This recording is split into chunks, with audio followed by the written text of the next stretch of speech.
रख हौसला वो मंजर भी आएगा और प्यासे के पास चलकर समंदर भी आएगा। थककर न बैठे मंजिल के मुसाफिर, मंजिल भी मिलेगी और उस पर चलने का मजा भी आएगा।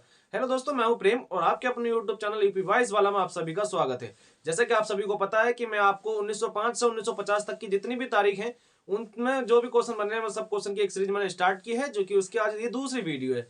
यदि आपने पहली वीडियो ना देखी हो जिसमें मैंने 1905 से 1919 तक की सारी तारीखों को संबंधित जो भी क्वेश्चन बनते थे मैंने सब कराए हैं उसमें, और अब हम स्टार्ट करेंगे यहाँ से 1920 से। तो आपने वो वीडियो ना देखी प्लीज उस वीडियो को देखें। और अब इसके बाद हम यहाँ से स्टार्ट करते हैं 1920 से। तो बिना समय क्लास को स्टार्ट करेंगे। चलिए बात करते हैं हम 1920 की, क्योंकि 1919 की हम बात कर चुके हैं उस वाली पहली वाली वीडियो में। तो इसमें बात करेंगे हम 1919 से। किससे बात करेंगे? 1920 से, क्योंकि 1919 की हम बात कर चुके हैं पहले। तो देखिए 1920 में क्या क्या होता है। 1920 की यदि हम बात करते हैं तो 1920 में हमारा पहला पहला आपका होता है नागपुर अधिवेशन। कौन सा होता है? नागपुर अधिवेशन आपका पहला होता है। ठीक है, नागपुर यहां से लिख लेंगे, लेकिन मैं कम से कम वर्ड लिखने की कोशिश करूंगा, क्योंकि यदि मैं लिखूंगा तो टाइम बहुत लगेगा और मैं चाहता हूं कि आपको इसी में वीडियो में 1950 तक आज हम खत्म कर लें। ठीक है, तो 1920 में पहला नागपुर अधिवेशन होता है। दूसरा असहयोग आंदोलन स्टार्ट होता है। ठीक है, असहयोग असहयोग आंदोलन भी कब स्टार्ट होता है? आपका 1920 में स्टार्ट होता है। ठीक है, और ये किसके समय होता है? चैम्सफोर्ड की। किसके? चैम्सफोर्ड। ठीक है, चैम्सफोर्ड का समय ये स्टार्ट होता है 1920 में ही। ठीक है, कौन सा? असहयोग आंदोलन। कभी कभी आपसे क्वेश्चन पूछ लेता है कि असहयोग आंदोलन किसके शासनकाल में स्टार्ट हुआ था? चैम्सफोर्ड उस समय गवर्नर था। चलिए बात करते हैं, मतलब वायसराय था। ठीक है, तो अब इसके बाद हम बात करेंगे 1920 में। आपके ये क्वेश्चन बनते हैं 1920 में क्या होता है? जो हंटर आयोग, किसकी? जो हंटर आयोग था, कौन सा? हंटर आयोग। हंटर आयोग कौन सा था? ये 1920 में। जो आपका 1919 में जो होता है जलियांवाला बाग हत्याकांड होता है और उसकी समीक्षा के लिए ये हंटर आयोग की स्थापना की जाती है। तो 1920 में हंटर आयोग अपनी रिपोर्ट देता है आपकी 1920 में। तो हाँ, यहां से आप ये भी क्वेश्चन याद रखेंगे। ठीक है, और अगला क्वेश्चन यहां से बनेगा भारतीय कम्युनिस्ट पार्टी। भारतीय कम्युनिस्ट पार्टी की स्थापना भी कौन स्थापना होती कब? आपकी 1920 में। किसकी? भारतीय कम्युनिस्ट पार्टी की। ठीक है, भारतीय किसकी बात कर रहा है? भारतीय कम्युनिस्ट कम्युनिस्ट। ठीक है, भारतीय कम्युनिस्ट पार्टी की स्थापना कौन करते हैं? इसकी स्थापना करते हैं एम एन रॉय। कौन करते हैं? एम एन राव। ये एम एन राव किसकी? कम्युनिस्ट पार्टी की स्थापना करते हैं। तो 1920 से ये देखिए ये क्वेश्चन बनने वाले थे 5 से 6, मैंने आपको बता दी। चलिए बात करते हैं 1921 की। 1920 की बात हो चुकी है, 21 की बात करेंगे। तो 1921 में क्या क्या होता है? तो 1921 की यदि बात करते हैं क्या क्या होता है, तो पहली बात 1921 में क्या होता है आपको? इसको विभाजन वर्ष के रूप में मनाते हैं। किसको? विभाजन वर्ष के रूप में। सांख्यिकी विभाजन वर्ष के रूप में किसको मनाते हैं? जनसांख्यिकी विभाजन विभाजन वर्ष के रूप में 1921 को आप मनाते हैं। 1921 को। ठीक है, और आप याद रखेंगे मोपला विद्रोह होता है। कौन सा?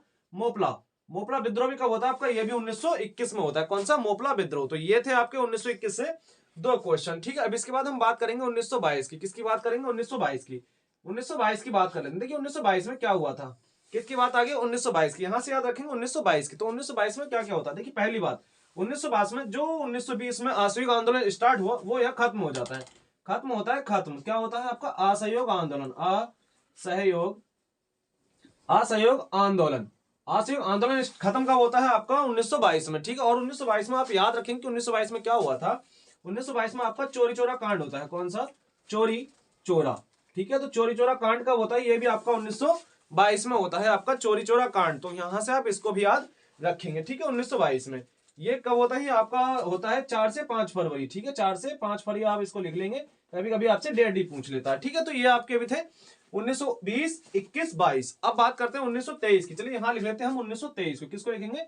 1923 को हम यहां लिख लेते हैं, क्योंकि बाद में आपको स्क्रीनशॉट लेने के लिए मैं टाइम दूंगा। तो आप लिखने की कोई आप लिख सकते हैं या ना भी लिखे तो आप कोई इसमें दिक्कत नहीं है। चलिए बात करते हैं 1923 की। तो 1923 में एक क्वेश्चन महत्वपूर्ण बनता है स्वराज पार्टी।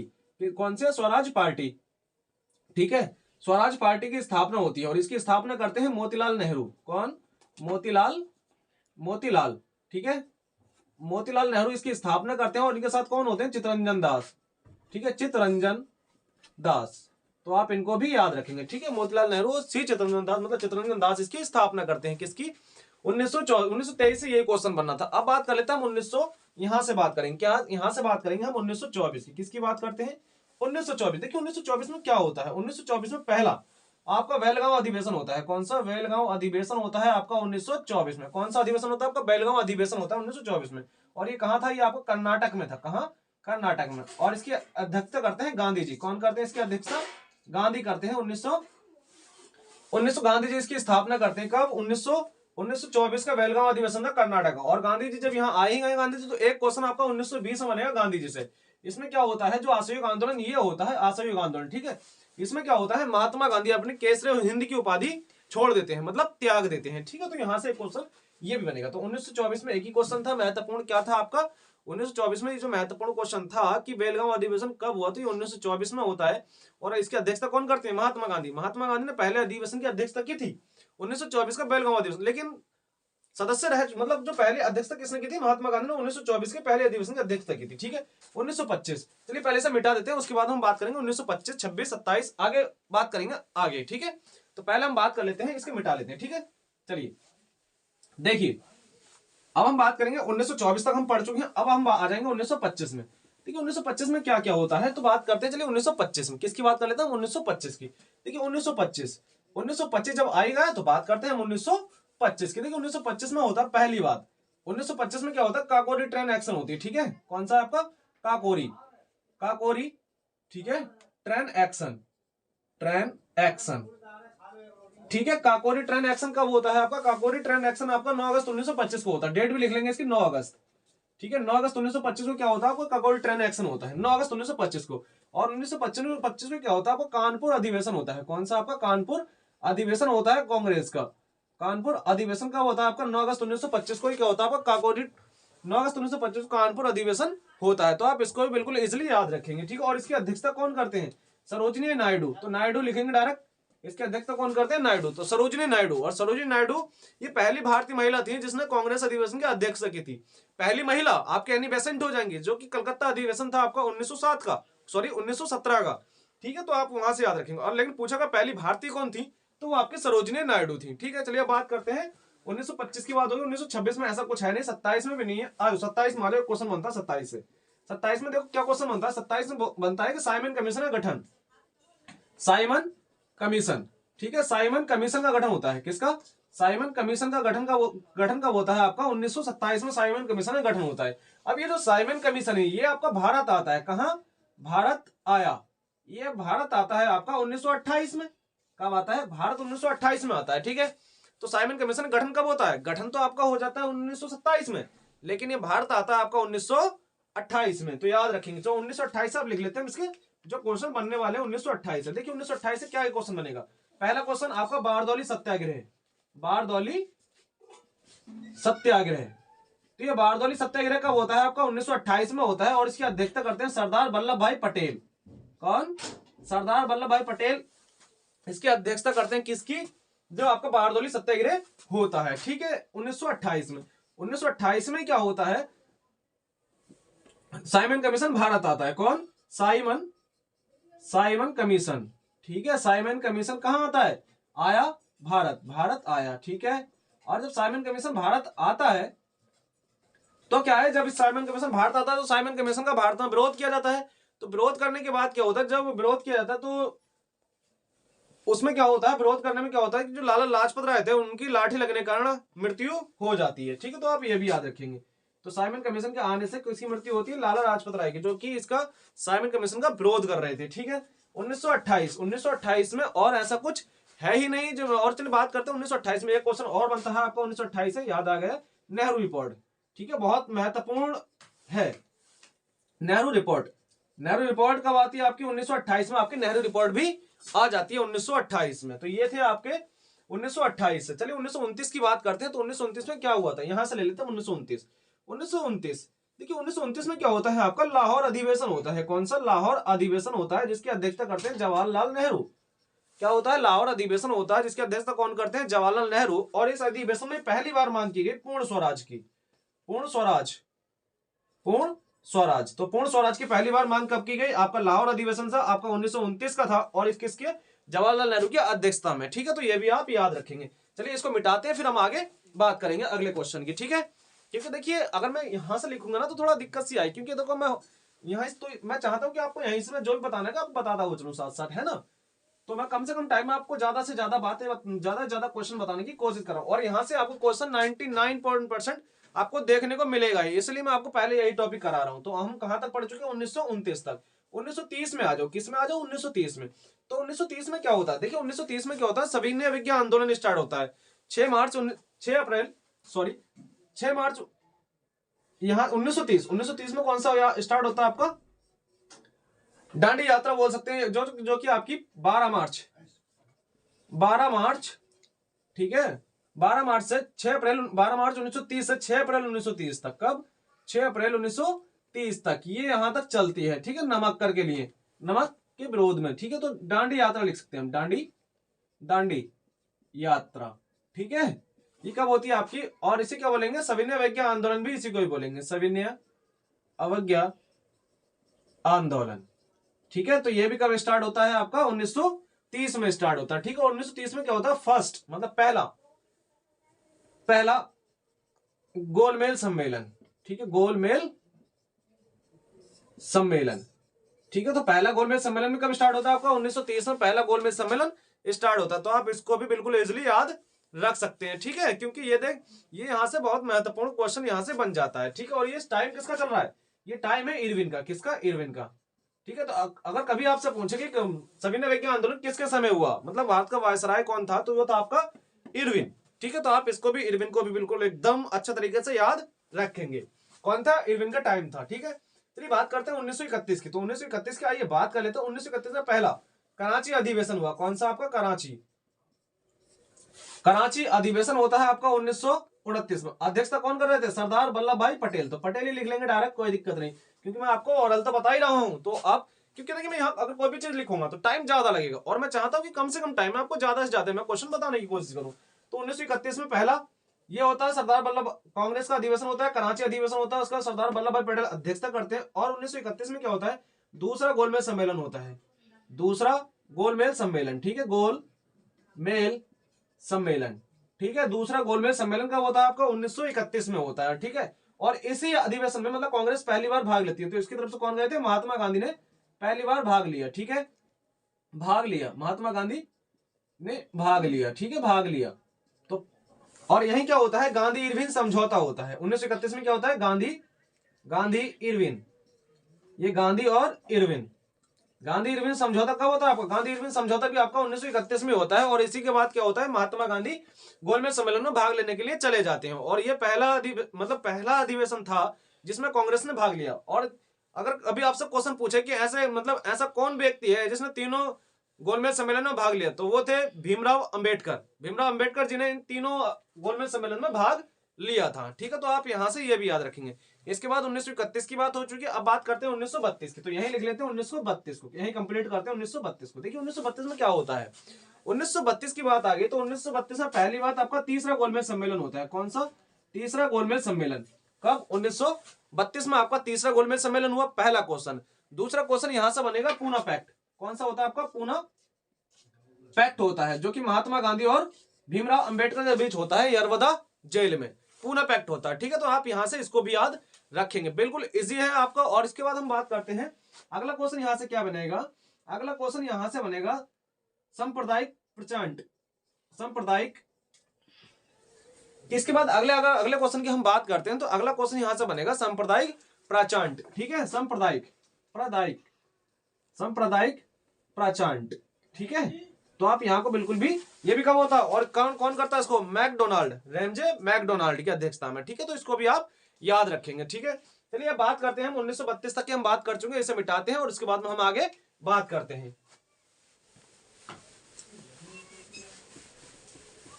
चलिए बात करते हैं हम आगे देखिए अगला 1932 की बात कर चुके हैं। 33 में ऐसा कुछ है नहीं, 34 में भी ऐसा कुछ नहीं, 35 में आ जाओ आपका 1935।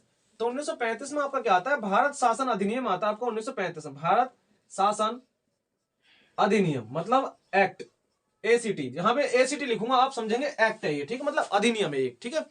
कब आता है आपको? 1935 में। 1935 में भारत शासन अधिनियम आता है। 1935 में आरबीआई की स्थापना होती है। जब आरबीआई आया है ना, तो इससे संबंधित क्वेश्चन सुन लीजिए पहले। आरबीआई और पूछ सकता है आपका आरबीआई की बात करते हैं। सबसे पहला क्वेश्चन कि इसकी स्थापना कब हुई? तो 1 अप्रैल 1935 को आरबीआई की स्थापना होती है। इसके अधिनियम की बात करते हैं तो इसको 1934 का इसका अधिनियम है आरबीआई का, ठीक है। और बात करते हैं इसके राष्ट्रीयकरण कब हुआ? तो 1 जनवरी 1949 को इसका राष्ट्रीयकरण होता है। किसका? आरबीआई का, ठीक। और आरबीआई के वर्तमान गवर्नर कौन है? शक्तिकांत दास, जो कि 25वें क्रम के आरबीआई के गवर्नर है, ठीक है। आप इसको भी याद रखेंगे। पहले भारतीय गवर्नर कौन थे? तो सीडी देशमुख पहले भारतीय गवर्नर थे, तो आप इनको भी याद रखेंगे। चलिए अब बात करते हैं 1935 में, बस यही दो डेट है, 36 में कुछ नहीं है ऐसा, 37 में भी आपका कुछ नहीं है, 38 में आ जाओ 1938। ठीक है 1938 में आपका क्या है, तो 1938 की बात करते हो, हरिपुरा अधिवेशन होता है 1938 में। कौन सा? हरिपुरा। ठीक है हरिपुरा अधिवेशन कौन सा होता है आपका? हरिपुरा अधिवेशन होता है आपका 1938 में। ठीक है तो आप इसको याद रखेंगे। और अध्यक्षता कौन करते हैं? सुभाष चंद्र बोस। कौन? सुभाष चंद्र बोस। ठीक है सुभाष चंद्र बोस इसकी अध्यक्षता करते हैं। ठीक है और सुभाष चंद्र बोस द्वारा 1939 में किसकी स्थापना होती है? फॉरवर्ड ब्लॉक की। Forward block. ठीक है फॉरवर्ड ब्लॉक की स्थापना कब होती है आपकी? 1939 में फॉरवर्ड ब्लॉक की स्थापना होती है। तो ये थे अभी। अब चलिए बात कर लेते हैं हम 1939 तक बात होगी हमारी, 1940 की बात करते हैं। क्या है? 1940। 1940 में क्या आता है आपका? 1940 में आपका आता है अगस्त प्रस्ताव। 1940 में आपका क्या आता है? 1940 में आपका आता है अगस्त प्रस्ताव। ठीक है तो आप याद रखेंगे कौन सा? अगस्त प्रस्ताव। ठीक है अगस्त प्रस्ताव कब आता है आपका? 1940 में आपका अगस्त प्रस्ताव आता है। तो आप इसको भी बिल्कुल याद रखेंगे। चलिए 1940 तक हम पढ़ चुके हैं। अब इसके बाद हम बात करेंगे इसको मिटा के आगे बात करते हैं कि आगे हमारा क्या क्या और पढ़ने वाले हैं। देखिए 1940 तक हम आ चुके हैं। 1941 में ऐसा कुछ नहीं, 1942। कौन सा है आपका? 1942। ठीक है तो 1942 की आइए बात कर लेते हैं हम बिना समय गवाए कि 1942 में हमारा क्या क्या दे रखा है। किसकी बात कर रहा है? 1942 की। तो देखिए 1942 में पहला आपका भारत छोड़ो आंदोलन। कौन सा? भारत छोड़ो आंदोलन। ठीक है भारत छोड़ो आंदोलन ये कब होता है आपका? 1900 और इसकी डेट भी लिख लेंगे हम 9 अगस्त। 9 अगस्त 1942 को भारत छोड़ो आंदोलन होता है। ठीक है उसके बाद 1942 को भारत छोड़ो आंदोलन। तो उसके बाद क्या होता है? क्रिप्स मिशन भी कब आता है आपका? क्रिप्स मिशन कौन सा है आपका? Cripps mission. ये क्रिप्स मिशन भी कब आता है आपका? ये क्रिप्स मिशन भी आपका आता है 1942 में। क्रिप्स मिशन भी भारत आ जाता है। ठीक और महात्मा गांधी इसको कहते हैं पोस्ट डेटेड चेक। किसको? क्रिप्स मिशन को। किसको? क्रिप्स मिशन को Mahatma Gandhi post dated cheque कहते हैं। किसको? क्रिप्स मिशन को। ठीक है इसके बाद हम बात करते हैं तो 1942 में भारत छोड़ो आंदोलन हुआ, ये भी आप याद रखेंगे, जिसमें करो या मरो का नारा दिया गया और ऑपरेशन शून्य अवर चलाकर 8 अगस्त को कुछ जो महत्वपूर्ण उसके कार्यकर्ता थे उनको गिरफ्तार कर लिया गया था। ठीक है और इसमें क्या बताया था? जो क्रिप्स मिशन आया था इसमें बताया था कि जो द्वितीय विश्व युद्ध हो रहा है उस युद्ध के बाद क्या होगा? संविधान सभा का गठन किया जाएगा। तो इसमें यही बात की गई। तो इसीलिए महात्मा गांधी ने इसको कहा था कि पोस्ट डेटेड चेक। किसको? क्रिप्स मिशन को। ठीक है तो क्रिप्स मिशन पहली बात आपका भारत छोड़ो आंदोलन कब हुआ? 1942 में और 9 अगस्त को हुआ था, ये याद रखेंगे। किसके समय होता है? ये होता है लिलित गो। किसके? लिलित गो। किसके समय होता है? लिलित गो के समय होता है। कब आपका? 1942 को। चलिए बात करते हैं 1943 में ऐसा कुछ नहीं, 44 में नहीं 45। देखिए 1945 किसकी बात कर रहे हैं? 1945। 1945 में यही क्वेश्चन बनता है शिमला समझौता। कौन सा है? शिमला समझौता।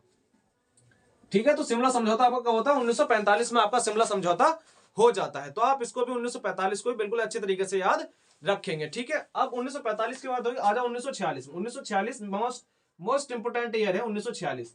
देखिए 1946 में पहली बात आपका आता है कैबिनेट मिशन। क्या आता है? Cabinet mission. तो ये जो कैबिनेट मिशन भारत आता है इसमें 3 लोग थे। एक तो अलेक्जेंडर था। कौन सा? अलेक्जेंडर। ठीक है अलेक्जेंडर था, एबी अलेक्जेंडर, पैंथिक लॉरेंस। ठीक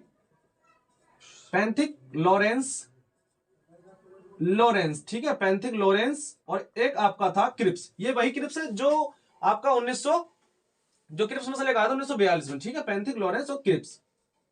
तो ये भी आप याद रखेंगे। कौन किस में आया था? कैबिनेट मिशन में। ठीक है तो कैबिनेट मिशन में ये सब आ जाते हैं। चलिए बात करते हैं कैबिनेट मिशन की सॉरी कैबिनेट मिशन में। तो इसके अध्यक्ष की बात करते हैं तो इसका जो अध्यक्ष बनकर आया था वो ये आया था पैंथिक लॉरेंस इसका सचिव या फिर अध्यक्ष बनकर इसका आया था। किसका? कैबिनेट मिशन का। चलिए बात करते हैं हम आगे अगले क्वेश्चन की बात करते हैं। देखिए अब 1946 में अब हम चल रहे हैं तो 1946 से मोस्ट इंपोर्टेंट क्वेश्चन यहां से बनेंगे। 1946 मोस्ट इंपोर्टेंट ईयर है 1946। ठीक है देखिए 1946 पहली बात 1946। देखिए जो अब क्या होता है इसमें कि जो हम संविधान कैबिनेट मिशन भारत आया उसका मेन उद्देश्य क्या था? उसका उद्देश्य था कि अब संविधान सभा का गठन करना और अब संविधान सभा का हो जाता है गठन। तो चलिए बात करते हैं पहली बैठक कब होती है। देखिए संविधान सभा की पहली बैठक होती है आपकी 9 दिसंबर 1946 को। कब होती है? 9 दिसंबर 1946 को पहली बैठक होती है और इसके अस्थायी अध्यक्ष बना दिए जाते हैं। इसमें अस्थायी अध्यक्ष सच्चिदानंद सिन्हा। कौन? सिन्हा। तो सच्चिदानंद सिन्हा क्या होते हैं इसमें अस्थायी अध्यक्ष के रूप में बना दिए जाते हैं। उसी के बाद क्या होता है 11 दिसंबर 1946, क्या 11 दिसंबर 1946 को स्थायी अध्यक्ष बना दिए जाते हैं। स्थायी अध्यक्ष बना दिए जाते हैं कौन? डॉक्टर राजेंद्र प्रसाद। कौन? राजेंद्र प्रसाद। ठीक है, डॉक्टर राजेंद्र प्रसाद क्या है? स्थायी अध्यक्ष बना दिए जाते हैं। तो आप ये भी याद रखें। उसके बाद 13 दिसंबर 1946, 13 दिसंबर 1946 को क्या होता है? नेहरू रिपोर्ट आती है। कौन सी आती है? उद्देश्य प्रस्ताव। सॉरी, कौन सा आता है आपका? उद्देश्य प्रस्ताव। ठीक है, उद्देश्य प्रस्ताव कब आता है आपका? 9 दिसंबर 1946 को। तो 9 दिसंबर 13 दिसंबर 1946 को आपका उद्देश्य प्रस्ताव भी यहाँ आ जाता है आपका। कब? 13 दिसंबर 1946 को। ठीक है, जो कि पास आपका होता है, जो कि पास आपका हो जाता है 22 जनवरी 1947 को। अभी पास कब होगा? 22 जनवरी। जो ये 13 दिसंबर 1946 को उद्देश्य प्रस्ताव आता है, ये पास आपका हो जाता है 22 जनवरी 1947 को। ये क्या होता है? स्वीकार कर लिया जाता है, मतलब पास हो जाता है। ठीक है, तो ये कब होता है? 1947 में इसको पास कर लिया जाता है। तो हम यहां से ये भी याद रखें। उसके बाद में 3 जून, क्या है? 3 जून माउंटबेटन योजना आती है। माउंटबेटन योजना। ठीक है, माउंटबेटन योजना कब आती है आपकी? 3 जून को माउंटबेटन योजना ये आती है, जिसे डिकी वर्ड भी कहते हैं। क्या कहते हैं इसे? Dicky word. ठीक है, डिकी वर्ड। डिकी वर्ड भी किसे कहते हैं? माउंटबेटन योजना को डिकी वर्ड भी कहा जाता है। तो आप यहां से ये भी याद रखेंगे, डिकी वर्ड किसे कहा जाता है? माउंटबेटन योजना को डिकी वर्ड कहा जाता है। चलिए बात करते हैं इसके बाद में 18 जुलाई। देखिए 18 जुलाई क्या है? 18 जुलाई 1947। 18 जुलाई 1947 की यदि हम बात करते हैं तो भारत स्वतंत्रता अधिनियम आता है। क्या आता है? भारत स्वतंत्रता अधिनियम। भारत स्वतंत्रता अधिनियम मतलब एक्ट बोल सकते हैं हम, एक्ट। ठीक है, तो ये कब आता है आपका? 1947 में आता है। तो आप इसको भी बिल्कुल याद रखेंगे। और ध्वज कब अपनाया जाता है? तो 22 जुलाई 1947 को आपका ध्वज अपनाया जाता है। कब? 22 जुलाई 1947 को। 22 जुलाई 1947 को क्या मनाया जाता है? ध्वज अपना लिया जाता है। ठीक है, ध्वज अपनाया। कब? 22 जुलाई 1947 को आपका ध्वज अपना लिया जाता है। तो आप इसको भी याद रखेंगे। ठीक है, इसके बाद हम बात करते हैं 29 अगस्त 1947। 29 अगस्त 1947 क्या होता है? प्रारूप समिति की स्थापना होती है। प्रारूप समिति की स्थापना होती है, जिसके अध्यक्ष कौन होते हैं? B.R. अम्बेडकर, मतलब भीमराव अम्बेडकर। भीमराव अम्बेडकर जी इसके कौन होते हैं? इसके संस्थापक होते हैं। इसका प्रारूप समिति को। और इसमें कितने सदस्य थे? 6+1, 1+6, मतलब एक कौन थे? 6 टोटल। इसमें टोटल की बात करेगा तो उसमें टोटल 7 मेंबर थे। किसमें? प्रारूप समिति में। ठीक है, तो आप यहां भी इससे भी याद रखेंगे। देखिए 26 नवंबर 1949, 26 नवंबर 1949 क्या होता है? 26 नवंबर 1949 को, 26 नवंबर 1949 को संविधान लागू कर दिया जाता है। लेकिन पूर्ण रूप से नहीं, संविधान का कुछ भाग इसमें लागू हो जाता है। कह सकते हैं हम संविधान बनकर तैयार हो गया। तो यहां लिख लेंगे संविधान तैयार। संविधान तैयार हुआ। ठीक है, कब? 26 नवंबर 1949 को। ठीक है, इसके बाद में 24 जनवरी क्या होता है आपका? 24 जनवरी 1950 आ जाती है। 24 जनवरी 1950 क्या आती है आपकी? 24 जनवरी 1950 को क्या होता है आपका? राष्ट्रीय 24 जनवरी राष्ट्रीय गान और आपका राष्ट्रीय गीत। राष्ट्रीय गान और आपका राष्ट्रीय गीत। ठीक है, राष्ट्रीय गान और राष्ट्रीय गीत ये क्या होते हैं? अपनाए जाते हैं। इन्हें क्या है? राष्ट्रीय बनाया जाता है, राष्ट्रीय गीत और राष्ट्रीय गान को। ठीक है, इसके बाद हम बात कर लेंगे, तो आगे हम बात करेंगे। चलिए पहले इसे मिटाते हैं, उसके बाद में हम आगे बात करेंगे। स्क्रीनशॉट लेना हो तो आप स्क्रीनशॉट ले सकते हैं। चलिए बात करते हैं इसके आगे हम। देखिए आगे क्या क्वेश्चन बनता है इसका। आगे आपका आ जाता है इसके बाद में 26 जनवरी 1950। क्या आता है? 26 जनवरी 1950। और इसमें क्या होता है? 26 जनवरी 1950 को संविधान पूर्ण रूप से लागू कर दिया जाता है। यदि आपसे कोई पूछेगा कि संविधान लागू कब हुआ, तो आप बता सकते हैं 26 नवंबर 1949 को, क्योंकि संविधान का कुछ भाग वहां लागू हो चुका था। लेकिन आपसे पूछा कि पूर्ण रूप से कब लागू हुआ, तो 26 जनवरी 1950 को संविधान पूर्ण रूप से लागू हो जाता है। तो आप यहां से याद रखेंगे। देखिए संविधान लागू हुआ तो इसमें 8 अनुसूची थी। अनुसूची कितनी थी? अनुसूची। ठीक है, अनुसूची कितनी थी आपकी? 8। और उस समय भाग कितने थे आपके? भाग 22। ठीक है, तो आप यहां भी याद रखेंगे। ठीक है, अनुसूची कितनी थी? 8, भाग कितने थे? 22। अनुच्छेद की यदि बात करेंगे तो अनुच्छेद इसमें आपके थे अनुच्छेद। ठीक है, अनुच्छेद आपके 395 उसमें वर्तमान में अनुच्छेद थे। लेकिन अब वर्तमान की यदि बात करते हैं, ये तो पहले थे, और वर्तमान की यदि बात करते हैं तो ये 12 हो गई हैं, और ये टोटल 25 हो गए हैं, और ये 400 प्लस हो गए। ठीक है, तो आप इसको भी याद रखेंगे। तो ये देखिए, ये था आपका 1905 से 1950 तक की तारीख से संबंधित जो भी आपके क्वेश्चन बनने थे, सारे क्वेश्चन मैंने आपको एक ही वीडियो में कराने की कोशिश की है। ये इसके 2 ही पार्ट बने हैं। अब जो मैं अगला पार्ट लेकर आने वाला हूँ बहुत महत्वपूर्ण पार्ट होगा, क्योंकि मैं उसमें आपको पॉलिटी की जो भी महत्वपूर्ण टॉपिक होंगे आपके एग्जाम की दृष्टि से, वो सारे टॉपिक में आपको 2 से 3 वीडियो में सब कुछ पॉलिटी करा दूंगा। देखिए अब ये टाइम हमारे पास नहीं है कि हम पॉलिटी को बिल्कुल डिटेल से पढ़ें, हमें वो एग्जाम ओरिएंटेड पढ़ना है। जो आप प्रीवियस ईयर पूछा गया है मैं उसी के हिसाब से आपको टॉपिक करा रहा हूँ, और वही क्वेश्चन मैं आपको क्वेश्चन की प्रैक्टिस भी मैं आपको करवाने वाला हूँ। अभी तो मैं टॉपिक वाइज चल रही है और ये टॉपिक वाइज क्लास चलेगी, और आपको मैं क्वेश्चन की प्रैक्टिस भी बहुत जल्दी कराने वाला हूँ। तो मिलते हैं ऐसी ही बेहतरीन सी क्लास के साथ में। यदि आपको क्लास अच्छी लगे तो क्लास को लाइक करें, शेयर करें, और चैनल बने हुए चैनल को सब्सक्राइब कर लें। क्लास आपको अच्छी लगे तो क्लास अपने दोस्तों के साथ जरूर शेयर करें। तो मिलते हैं बेहतरीन सी क्लास के साथ कल इसी समय इसी वक्त। तब तक के लिए जय हिंद, जय भारत।